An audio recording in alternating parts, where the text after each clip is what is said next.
Welcome back, people, or hello if you're new. It's myself, Jonathan, also known as the PC Genie, and today we're going to talk about a bit of a different topic. I'll admit I was inspired by, well, playing probably far too many zombie games, and because other people who do things like historical European martial arts have commented about the usefulness of, certain types of swords and other weapons they have, purpose-built weapons they have, for, whether they'd use that sort of thing if some kind of zombie invasion happened. But I thought, all these, historical European martial arts perspectives on those purpose-built weapons, but no such HEMA perspectives talk about, common items that often get represented in the media, which are the ones I'm going to cover first because everyone seems to think about them. So, of course, today we're going to be looking at the crowbar. Now, granted, there's certainly, it almost goes without saying, there's a lot of utility to this. If I'm need to open boxes, wedge and lever doors open, and those sorts of utility purposes, even actually, in a sense, if you're thinking long-term to rebuild a collapsed civilization, being able to deconstruct furniture, buildings, that sort of thing, without just smashing them to bits with a sledgehammer, carefully peeling them apart and trying to scavenge nails, boards, large chunks of wood, metal bars, those sorts of things, and deconstruct them carefully so you've got nice, structured, manufactured pieces at your disposal. Great! But, of course, that's not what this video is about. We're talking about killing things! I'll stop that now. But, to be honest, let's firstly talk about the variances. There's this sort of typical, really stereotypical crowbar with this sort of hook on it, and that in itself is already a bit of a problem, because if I'm swinging at something, it has to be almost leading of the hand. And other people have commented in other videos about how to use weapons like swords or axes or other items, and normally you've got to be sort of leading with the front, because if you lead with your hand, someone could try to grapple with it more easily. If they're swinging a weapon, they can hit it more easily. So we're already at the problem where, with hooks like this, and also on other variants, you get certain, I think they're called pry bars, or, those sorts of levers, and other items that are fairly similar, but maybe not quite as extreme in curvature to this, they still, to a lesser degree, have the same problems. So, of course, if I was going to try and catch something, I've either got to be swinging normally, and there's a chance that rather than catching on the spike, head, bar, whatever you want to call it, there's a chance that I'll be hitting on towards the flat. Now, it has a real tendency to cause things like deflection, which is one of the key problems you can get. If you haven't done things like test cutting, or, just getting all of these types of items and breaking something up, like an old chair or something, basically one of the things that can happen sometimes with weapons that aren't, blades that aren't edge aligned properly, with weapons like these, they can basically deflect off. So you can be doing the makings of a really good swing, but yet because of the way it manages the contact, that force sort of dissipates and glances off. In fact, that's literally what armour in cases is designed to do. Apart from absorption, it's designed to deflect.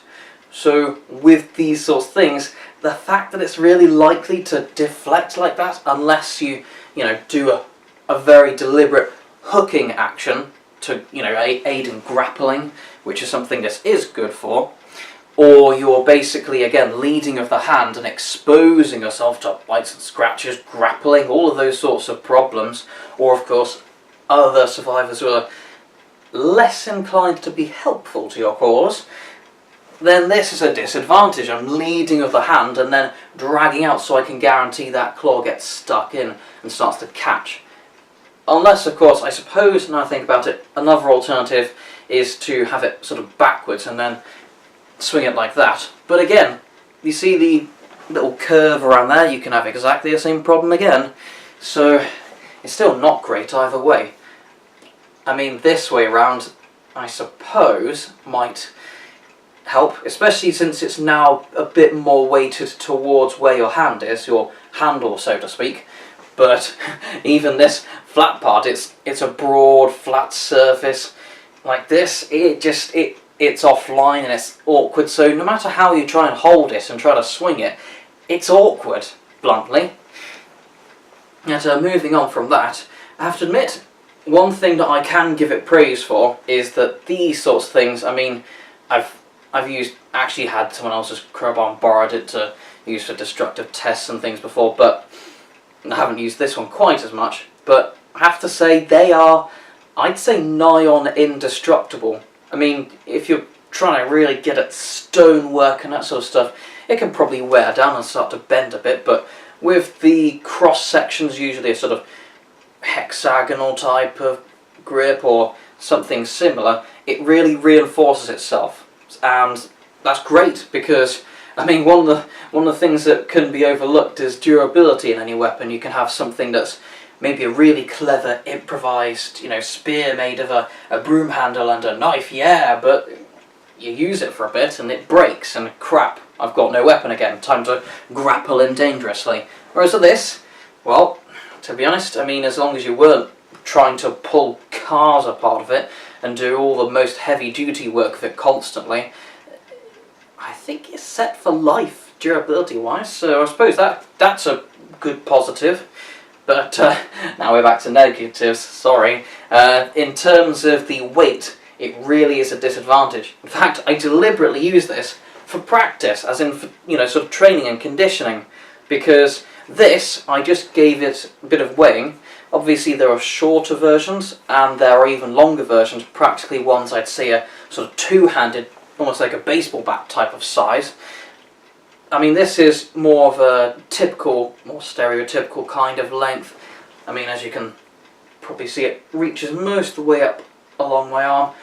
So, good enough for your sort of single-handed one. But this, at this sort of medium length, is about 3 pounds. In fact, it was just under, I think it was just an ounce under 3 pounds. Now, to put this into context, I've got here, this is your sort of medieval arming sword. Obviously this is a blunt HEMA version, but these sorts of swords, purpose-built weapons, are normally about 2 to 2.5 pounds in weight.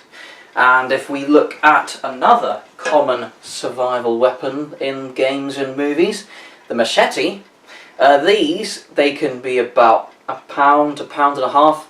They feel quite heavy sometimes because they can be quite forward weighted, same as the crowbar, but they're lightweight, so you can still be very agile with them. And I'll cover more on that in another video. But with the crowbar, it's got the disadvantages of being more forward weighted, unlike something such as a sword, and being naturally heavy in the first place. So it really does have a tendency, when you swing it, to just sort of carry you along.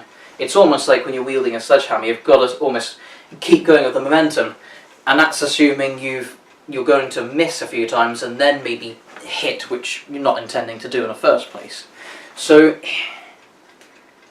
overall, I would really recommend that you have maybe one of these crowbars as some kind of, in that situation, as some kind of demolition tool, and again for training. If you want to get good with wielding things like machetes and swords, give these a bit of a try and try to control them.